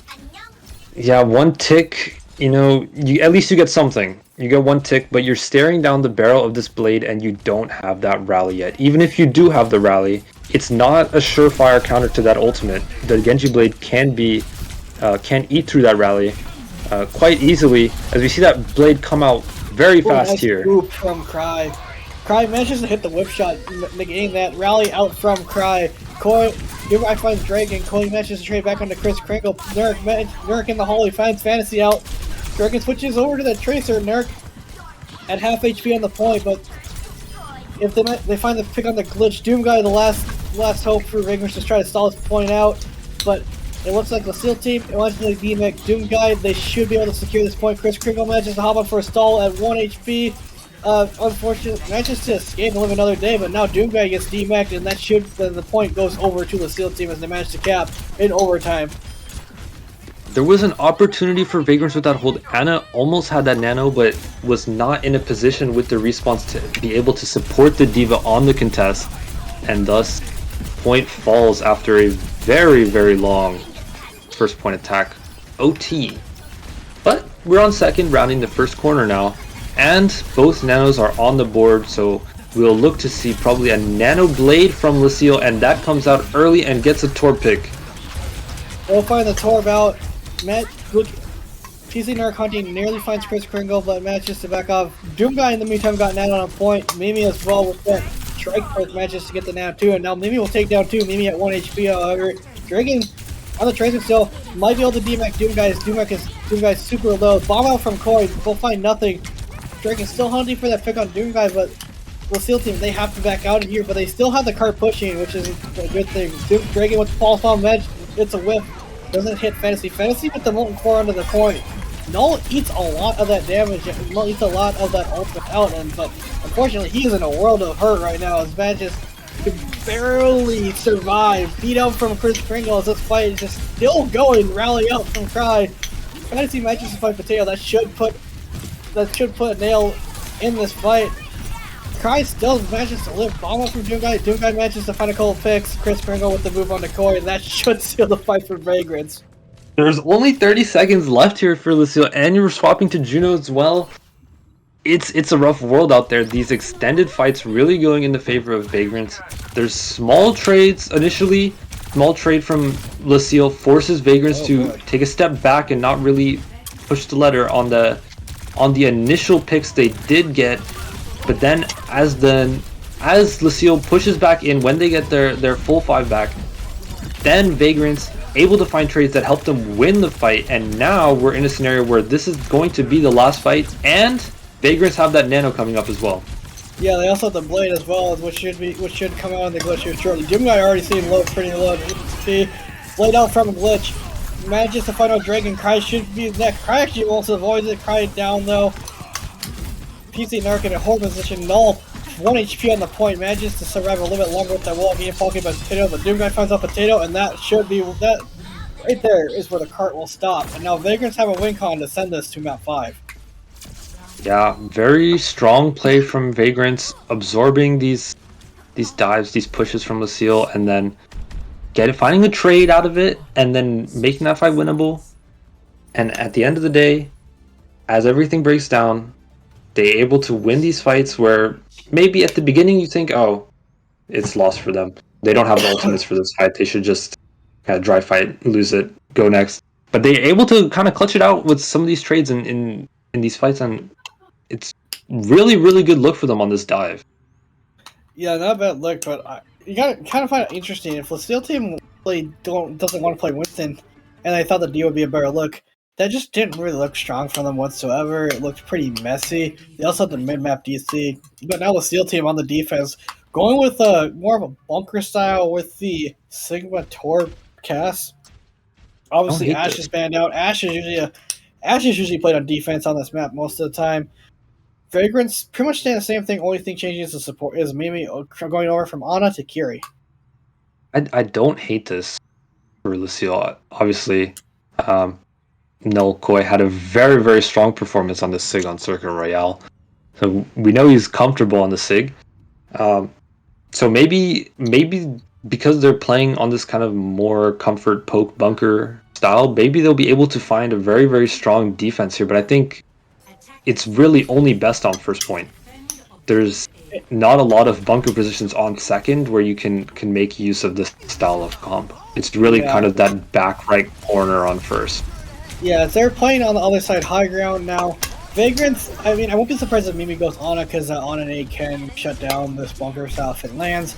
But now Doom Guy, his armor's already gone. Null just kind of putting some poke damages. We lost we're back. Alright, we're back. We lost the stream for a little bit. The Doom Guy trying to put some pressure out on the Dragon and Cry. Cry will get taken out by Chris Kringle. Dragon taken out by Glitches. Doom Guy somehow survives that. Peacemaker trades it back onto Chris Kringle, but now there it goes down to Fantasy. Potato will go down to Glitch, and now Null is left alone the point to try to hold this. And now it should be first point for Vagrants. Very strong on the dive there. It looked like it was going to be a little messy there with Doom Guy almost losing his mech, but they still managed to get it done. Yeah, we didn't quite see exactly how the engage went down, but when we popped back in, Genji was in the back line and was putting so much pressure onto the Brig and the BAP from Lucille. So the Genji pick doing work, Torb able to kind of support the front line, contest the SIG a bit while the D.Va can go in and dive with that Genji, help that Genji secure picks onto the Brig, most especially. Yeah, no, Doom Guy trying to push the agenda here. Already loses all that armor, still pushing. Cry 1 HP, but Doom Guy will pay for his hubris and get taken out of his mech. Choi manages to find the Christian defensive Dragon with the headshot of Doom Guy, and that should slow the pace down a little bit for the SEAL team as they get a breath of fresh air. As that was looking a little bit dicey if Doom Guy manages to find that pick on the Cry there. 4 minutes 30 left, and we have about 30 meters to push left on this second point before Vagrants will send us to a map 5. It's looking likely Kitsune Rush early is going to allow them a lot of space and the flux trade from the Seal. Yeah, Doom Guy goes in full dive, manages to use the bomb, actually takes out Koi, who's I think on the point. Fantasy takes out Dragon. Window, Desperation Window from Potato, rally up from Cry. PC Neric is the only one left to hold the point. Cry getting goal lead. Potato, Cry, and Neric will all fall together, and that will be the map, and we are going to a map 5. Wow. Kind of roles reversed from Circuit Royale in a little way. Go to our other more payload-ish map, obviously Hybrid, not Escort, but very, very interesting. That note, that asterisk is always going to be in the air. What would have happened if the DC doesn't come in, or if Lunar's able to get back into the lobby? How would this map have been different? But we don't live in that world where the DC doesn't happen, and Vagrant's able to capitalize on the change of personnel and pick up the map win, send us to a map 5. It is Lucille team's pick though, so they do have that small advantage going into this. It's got to be pushed. That's the only map mode that hasn't been played yet. Yes. Looking back at the history, Seals opted to take us to Seals opted to take Vagrants to Runasapi. They also get the first choice of ban as well, so they might ban out a tank. They might even ban out the Genji. Seals opting to ban out the Torbjorn. Ooh, ban Torb. I agree. Just like how the theory for Vagrants, Ghost Urvasa banned the thing that was doing a lot of problems. Seal does the same. ban the Torb. I feel like the Torb was a real thorn in the side of Lucille. I was gonna mention, I was looking at the past history, and from what I can tell, Vagrants is the only one of the two that has played push, and they did play Esperanza against the Coffee Cats, and they did win that map. So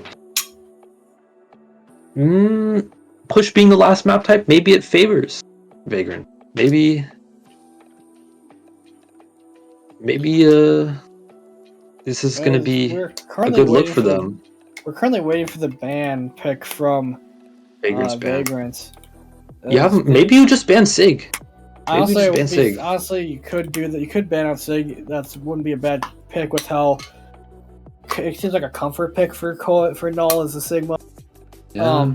But you ban out Sig. You may force that Ramatra mirror. You may force Queen, or one of those two things that you're pretty confident in Doom Guy to play. But right now, still no word on the ban of choice for Vagrants.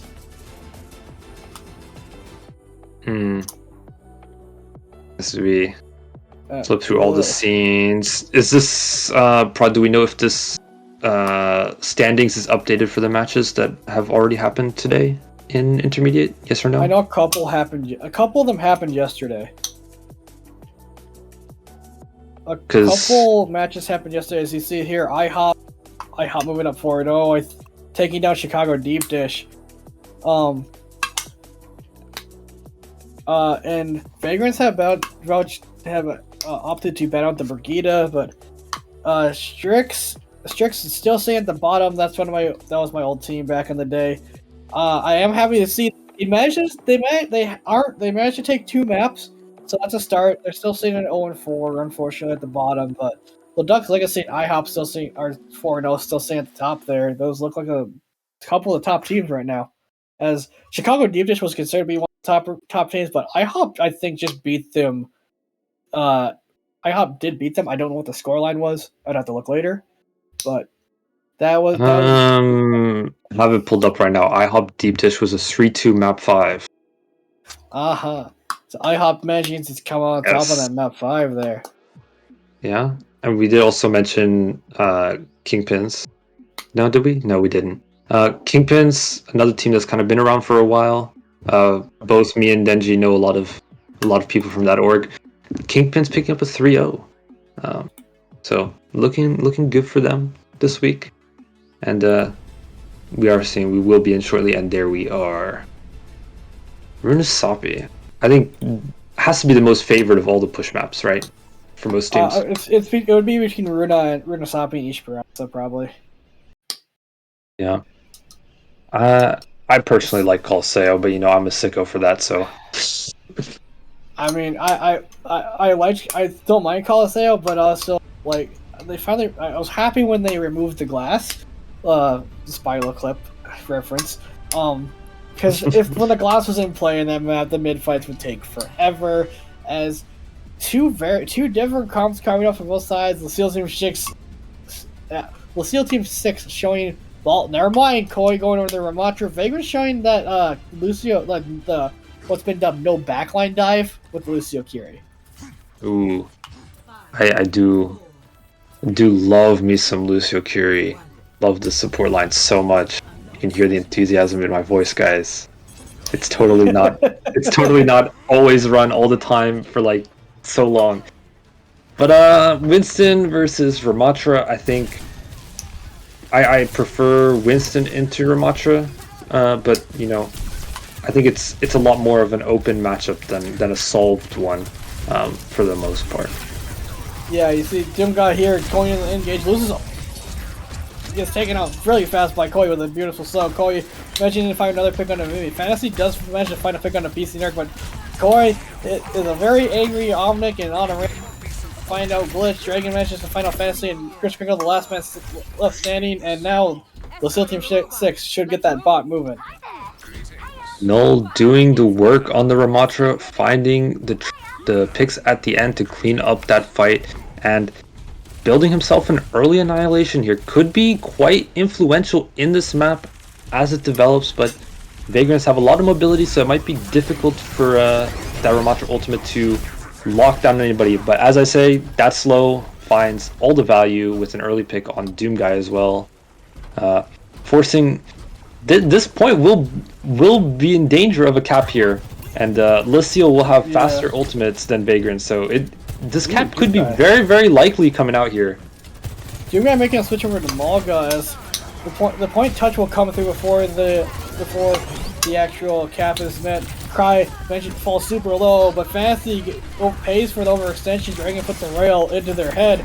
Now Mimi gets taken up by Potato. Doom Guy with the Desperation Slam gets taken up by Cry. Chris Kringle will find one on the PC Neric, but he is the only one left standing alongside Glitch, as both will get taken down soon, and that will be the checkpoint secured before it spawns opened by the SEAL Team 6. Yeah, I feel like Vagrants could have waited a little bit before pushing the tempo. Maybe it was just a disconnect between the DPS and the rest of the team, finding themselves a little bit too far forward and getting caught out. But ultimately now the game is in a very rough state.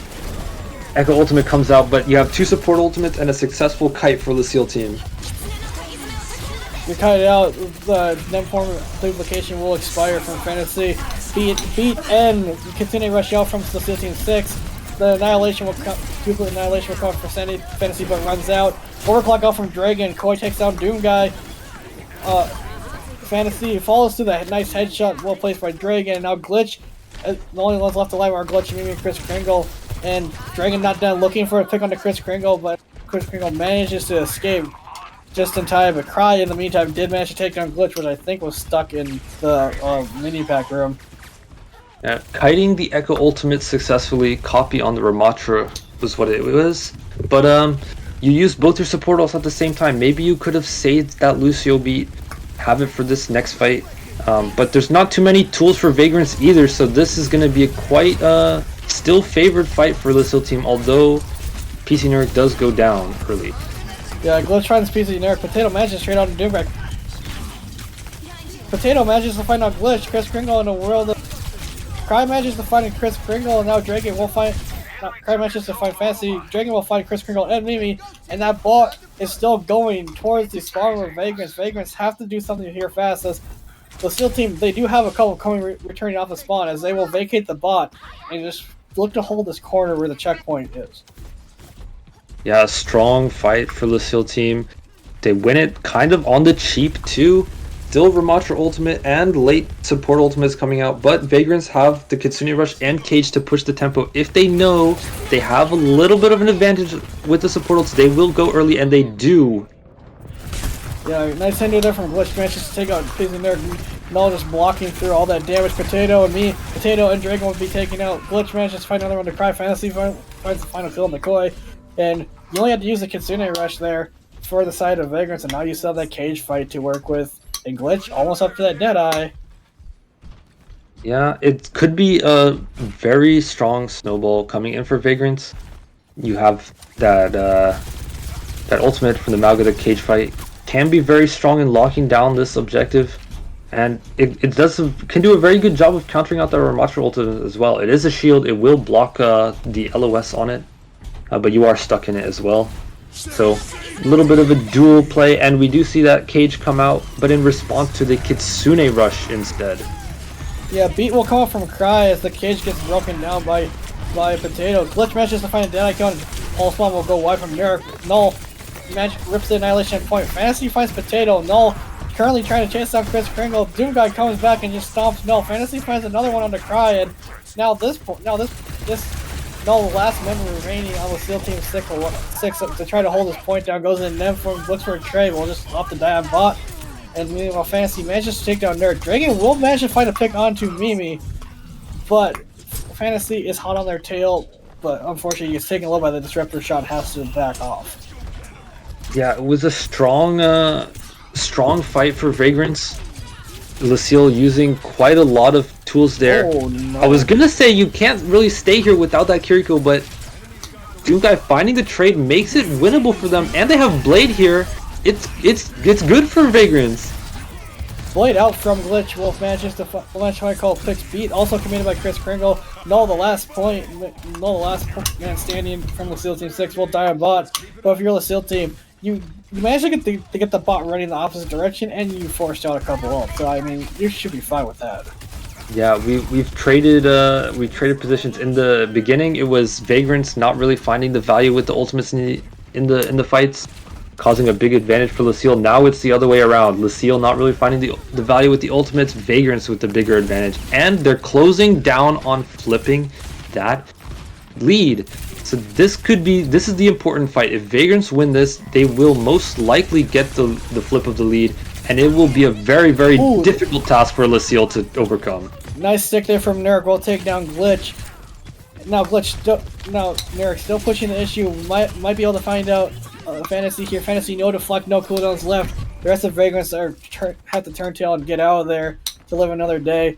Doom Guy is still hanging around a little bit, but we'll have to keep backing up. As Lucille Team, you needed that badly. Doom Guy almost charges in. They want to take the fight here before the bot manages to get rid of the force bomb. No, I believe Koya has just DC'd there as he was just walking into a wall. As there comes the pause. There's I believe that is another DC from the side of the SEAL Team as well. Looks like he has DC'd out of the map. That's unfortunate because if he isn't DCing there, Vagrants is likely has to use their Kitsune Rush to get this fight win. Now that the tank is dead, then DC'd, they don't have to use that Kitsune Rush. They're gonna have it for the next fight, and that's a very, very strong tool for them. It's these DCs. They're doing a lot of work.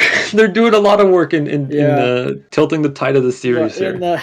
In the meantime, while we wait for that media tiers from today, you have Leduc's Legacy taking the win over Timeless Freaky Ferrets at 3-1. Eternal Surge taking the win over Shield Knights 3-1. Urxless Veil with 3-0. Full Sail Armada with a 3-0. Central Michigan going to their third map 5, but falling once again to Ignition Sacred Fire. Occult matches have been rescheduled too. The one that is kind of a heartbreaker for one of my former teams is Strix, so close to getting their first win, but getting reverse swept by Ragnarok Thor. Oof. Some interesting results in the intermediate tier. We saw 3 Overwatch on Monday. It was 3 Overwatch across the board in rookie tier. Get a lot more interesting match day today in intermediate, and I guess that's what happens when you have a lot of teams. Rookie tier only has 11 teams now. Because Uranus Radiance dropped out. Ghost Shield Gladiators dropped out. EG Splat before the season even started. They dropped out as well, and so really rookie tier has not that many teams left. Only 11 remaining. Meanwhile, on the side of intermediate, I think you have like around 20. 28. I can't remember the number. 20 what? 28. It's 28. 28 teams. Yes. Because there's still matches that have yet to be reported, like Concordia, Crimson, and Phoenix.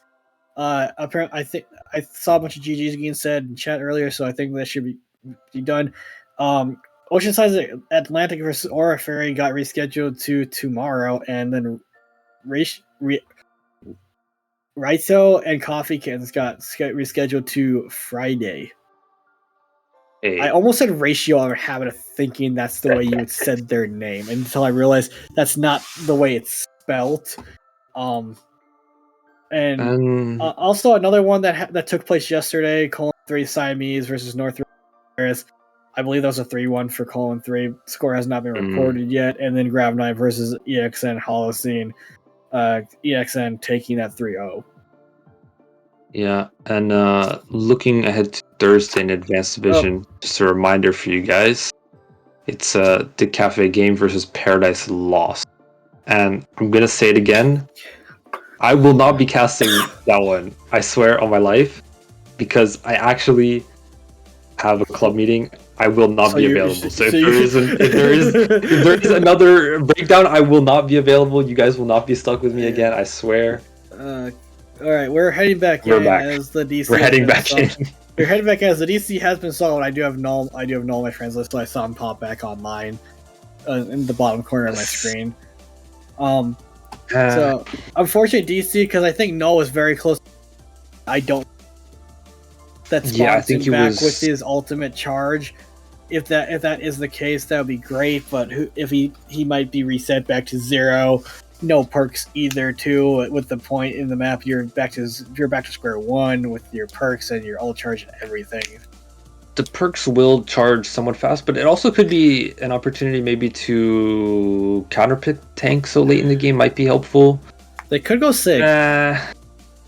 Although Sig like might struggle a little bit on certain areas of Rune Stomping with how close quarters it can be.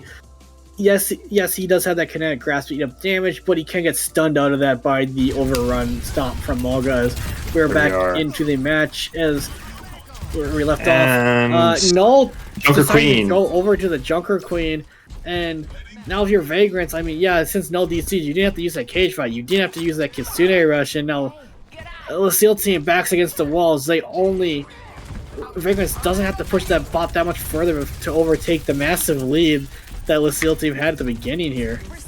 Yeah, if you're Vagrants, you want to take this fight very, very fast. Not only are you giving yourself the time to fully get this lead swap over the board, but you're also taking time away from Lucille to charge the support elements. They have them now, but already 2, 3, 4, 5 picks on the board. They won't be impactful in this fight, and that will be the lead flipping over.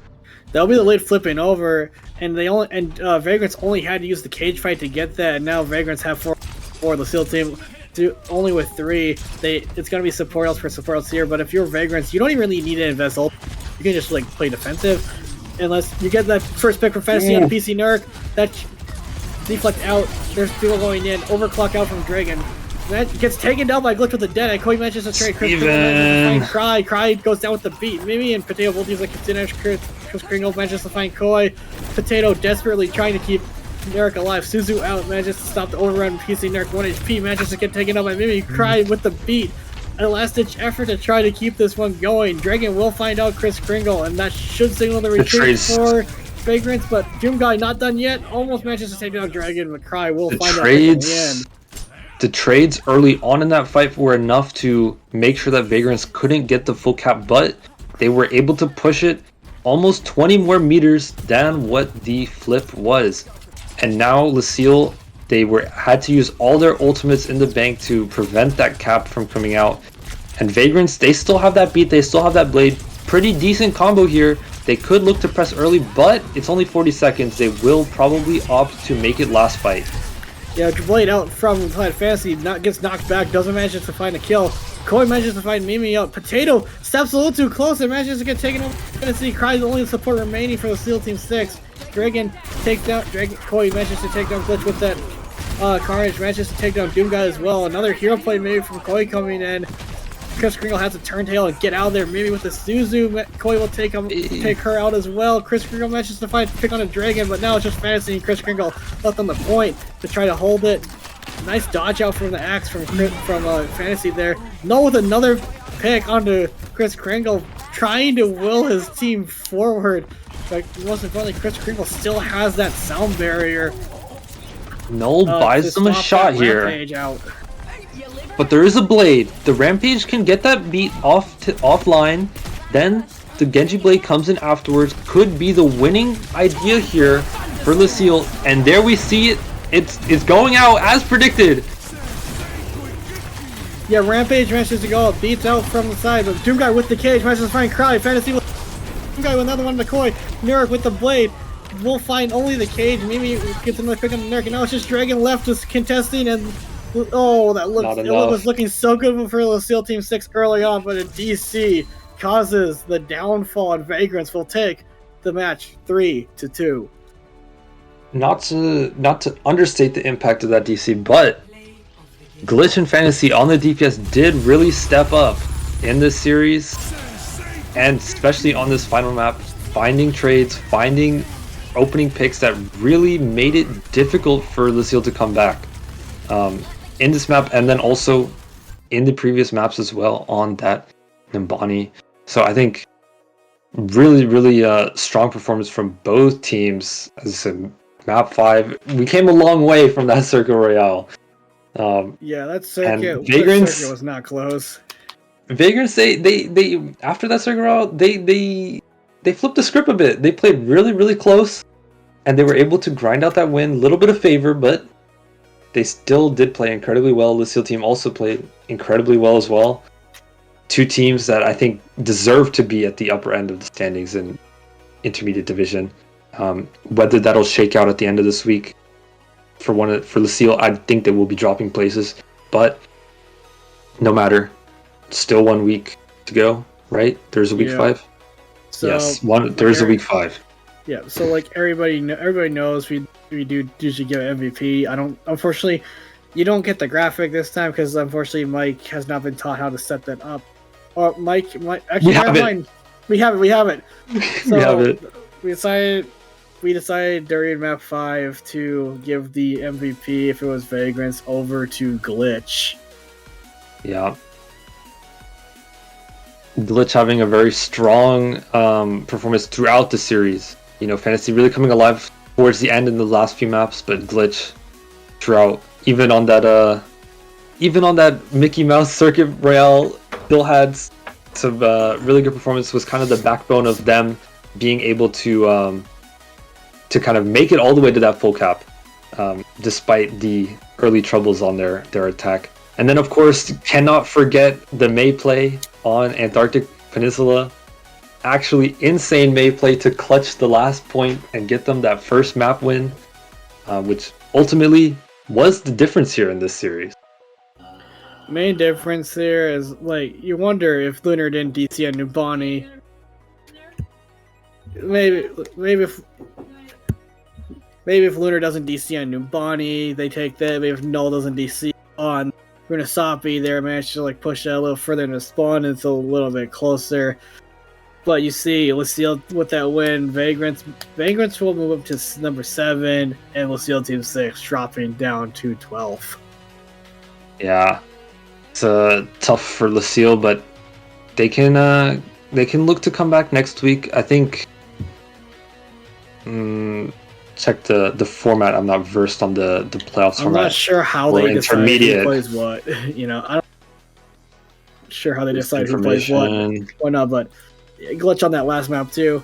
Very good job at shutting down PC Nerix Tracer. Every time PC tried to go for a flank, it seemed like Glitch was waiting there with the hinder grenade and a headshot and a bullet to the dome to PC Nerix Tracer. Even when he was on Genji, managing to shut him down that.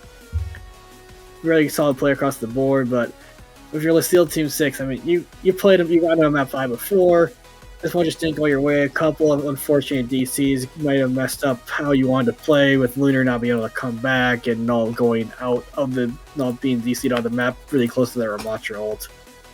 Yeah, I'm taking a look at the play-ins playoff format for intermediate tier, and it looks like seed 12 will net them into the double elim portion of the bracket, or the double elim portion of the play-in, I believe. Yeah. So if they're able to maintain this position, they will still have an advantage of having a second life in that playoff. So not the end of the world for Lucille team just yet. I'm confident that they will be able to recover a lot of things. You'll never be able to remove that asterisk from the series, that asterisk of what if the DC doesn't happen. Yeah, but we still have one more match going on tomorrow in the advanced tier. Paradise Lost versus remind me again, Mr. Box, if you could, the cafe game. Yes, the cafe game versus Paradise Lost. Paradise Lost has been around for quite a long time. But I believe they compete in Trank every now and then. They've competed in many tournaments, won many tournaments that are pretty known, renowned. One of the players on that roster, I believe, is Hawk, and that guy's a maniac on the flex DPS. So that'll be a really nice one to watch. As that wasn't but we did have another advanced match that was played today. It was Queen's Gambit versus Clairvoyance, and Queen's Gambit coming on top of that one, 3-2-1. Well, still a lot of matches to go in this week. Most of them will be on Thursday, but as we pointed out, there's some in an intermediate tier that got rescheduled to Friday.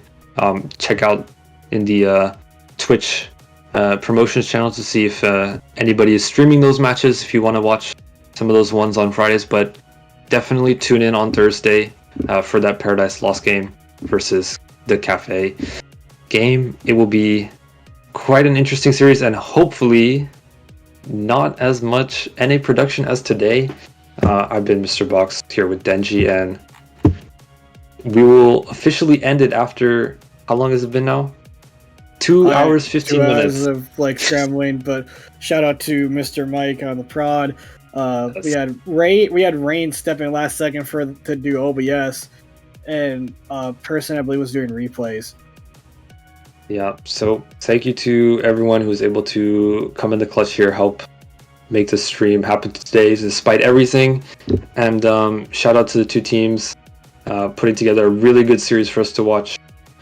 And we'll catch you guys on Thursday. Ciao.